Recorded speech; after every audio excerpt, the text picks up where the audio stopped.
शिवकाली संवाद चैनल पर आप सभी का स्वागत है। जय माता दी सभी को। आज हम बात करेंगे शिव नवरात्रि स्पेशल।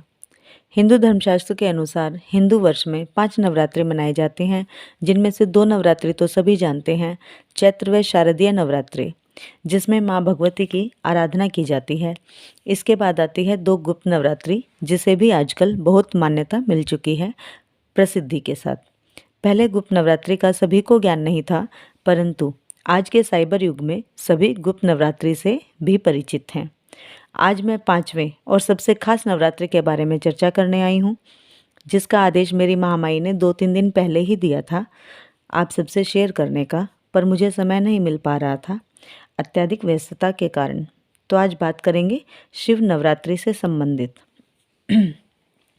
फागुन कृष्ण पक्ष की पंचमी से लेकर फागुन कृष्ण पक्ष की चतुर्दशी तक मनाए जाने वाले खास पर्व को शिव नवरात्रि कहते हैं।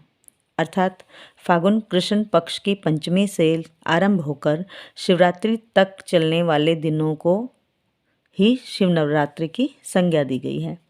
जिस तरह माँ भगवती आदिशक्ति जगदम्बा को प्रसन्न करने के लिए चैत्र व शारदीय नवरात्रि मनाए जाते हैं, उसी प्रकार फागुन कृष्ण पक्ष में शिव की आराधना का यह विशेष पर्व शिव नवरात्रि भी मनाया जाता है, जिसमें भगवान भोलेनाथ की विशेष कृपा हमें प्राप्त होती है। शिव नवरात्रि के अवसर पर भगवान भोलेनाथ के 12 ज्योतिर्लिंगों पर खास पूजन अर्चन किए जाते हैं, जिससे भगवान भोलेनाथ प्रसन्न होकर सृष्टि पर अपनी कृपा दृष्टि बरसाते हैं। 12 ज्योतिर्लिंग में जहाँ भी 12 ज्योतिर्लिंग के अलावा जहाँ भी बाबा भोलेनाथ के खास मंदिर हैं, वहाँ भगवान भोलेनाथ की विशेष पूजा अर्चना भी की जाती है बाबा को प्रसन्न करने के लिए इन शिव नवरात्रि में। पूरे विश्व में सबसे ज़्यादा इन शिव नवरात्रि को बाबा महाकाल की नगरी उज्जैन में मनाया जाता है, क्योंकि यहाँ बाबा की नगरी अवंतिकापुरी में शिव के साथ साथ शक्ति भी विराजित है। बाबा महाकाल के साथ माँ हरसिद्धि महारानी यहाँ उज्जैन में विराजती हैं, इसीलिए सबसे ज़्यादा विशेष महत्व उज्जैन में दिया जाता है शिव नवरात्रि को। आकाशे तारकलिंगम पाताले हाटकेश्वरम मृत्युलोके च महाकालम त्रिलिंगम नमोस्तुते। पूरे ब्रह्मांड में 3 ही ऐसे ज्योतिर्लिंग हैं जो सर्वथा सर्वपूजित हैं। आकाश में तारकलिंग, पाताल में हाटकेश्वर लिंग और मृत्युलोक अर्थात भूलोक में महाकाल अर्थात उज्जैन में स्थापित महाकाल सबसे प्रबल प्रसिद्ध ज्योतिर्लिंग हैं। शिव नवरात्रि में बाबा भोलेनाथ को हल्दी विशेष रूप से लगाई जाती है।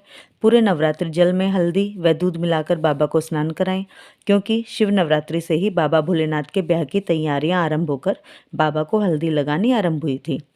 फागुन कृष्ण पक्ष की पंचमी यानी जो इस साल दिन पड़ रहा है 10 फरवरी 2023 से 17 फरवरी 2023 तक बाबा भोलेनाथ शिव शंभू को हल्दी का उपटन अवश्य लगाएं, या तो हल्दी अवश्य लगाएं। जिन बच्चों की शादी नहीं हो रही है उनके लिए ये शिव नवरात्रि एक वरदान से कम नहीं है। वो बच्चे शिव नवरात्रि में बाबा को हल्दी का उपटन अवश्य लगाएं। प्रतिदिन बाबा उनके ब्याह का संयोग जल्दी से जल्दी बना देते हैं ऐसा करने से। और महाशिवरात्रि के दिन बाबा शिवशंभु भोलेनाथ को दूल्हे के स्वरूप के वस्त्राभूषण भेंट करें तथा माँ गौरा पार्वती को दुल्हन के स्वरूप के वस्त्राभूषण भेंट करने चाहिए अपनी अपनी श्रद्धा के अनुसार। शिव नवरात्रि के अवसर पर बाबा महाकाल शेषनाग श्रृंगार, घटाटोप श्रृंगार, मन महेश श्रृंगार, छबीला श्रृंगार, उमा महेश श्रृंगार, ये सभी श्रृंगार बाबा महाकाल के उज्जैन अवंतिकापुरी में किए जाते हैं शिव नवरात्रि के अवसर पर। इन शिव नवरात्रि में जिन बच्चों की शादी नहीं हो रही है वो बच्चे, यदि लड़कियां हैं तो 10 फरवरी से लेकर 17 फरवरी तक माँ गौरा पार्वती की मांग भर कराएं सूखे लाल सिंदूर से, और माँ को मेहंदी भी अर्पित करें तथा 18 फरवरी को महाशिवरात्रि के दिन माँ को लाल चुनरी, 2 पेड़े और कुछ श्रृंगार, एक जटा वाला नारियल माँ को अर्पित करें। और बाबा भोलेनाथ को 10 फरवरी से ही गंगा जल मिश्रित जल में हल्दी मिलाकर जल चढ़ाएं और बाबा को हल्दी का उपटन अवश्य लगाएं। इसी प्रकार लड़के भी जिनकी शादी में कोई अड़चन आ रही है वो भी ये सब उपाय कर सकते हैं। केवल माँ की मांग नहीं भरनी है लड़कों को, बाकी सब इसी प्रकार कार्य कर सकते हैं। शिवरात्रि पर बाबा को पीला पटका अवश्य चढ़ाएं। बाबा व माँ के लिए दूल्हा दुल्हन वाला श्रृंगार वस्त्र अवश्य अर्पित करें। ये विशेष उपाय है जिनकी शादी में अड़चन आ रही है उन बच्चों के लिए। जिन बच्चों के घर में संकट है वो सरसों का तेल एक पात्र में लें, उस पात्र को पूरे घर से उतार लें, सभी सदस्यों से उतार लें और उसे शिवलिंग पर चढ़ा कर आएँ। ये उपाय भी 10 फरवरी से लेकर 18 फरवरी तक अवश्य करें। संकट से मुक्ति मिलती है यह उपाय करने से। 18 फरवरी को पंचामृत से बाबा का अभिषेक करें। शिवरात्रि के दिन शिवलिंग का चढ़ा हुआ जल अवश्य घर में ले आएं और उस जल को घर में छिड़कें और पिएं भी। इससे घर में सुख समृद्धि का वास होगा और शरीर में यदि किसी प्रकार का कोई कष्ट है तो वो कष्ट भी दूर होगा। फागुन माह में केवल जलाभिषेक से भी हमें रोग दोष से मुक्ति मिलती है। घर में सुख समृद्धि का वास होता है। जिन बच्चों को घर में सुख समृद्धि की कामना है वो फागुन माह में प्रतिदिन कम से कम 3 बेलपत्र पर एक एक कुमकुम का टीका, एक एक हल्दी का टीका लगाकर चढ़ाने से बाबा मनोकामना जल्दी ही पूरी करते हैं। फागुन माह में गन्ने के रस से बाबा का अभिषेक करने से घर में चल रही आर्थिक परेशानी से छुटकारा मिलता है। पीली राई या पीली सरसों शिवलिंग पर अर्पित करने से दुश्मनों से छुटकारा मिलता है। बाबा को हल्दी का लेप लगाने से, हल्दी का उपटन लगाने से घर में मांगलिक कार्य होते हैं, सौभाग्य में वृद्धि होती है। शिवलिंग पर कच्चे चावल अक्षत चढ़ाने से आर्थिक तंगी दूर होती है।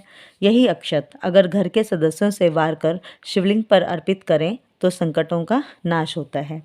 तो ये थे शिव नवरात्रि से संबंधित कुछ महत्वपूर्ण उपाय, फागुन माह के कुछ महत्वपूर्ण उपाय जो कि बहुत ही छोटे छोटे उपाय हैं, परंतु इनको करने से हमें फल शीघ्रातिशीघ्र प्राप्त होता है तथा बाबा भोलेनाथ और महामाई जगदम्बा गौरा पार्वती की कृपा भी हमें मिलती है आशीर्वाद स्वरूपी।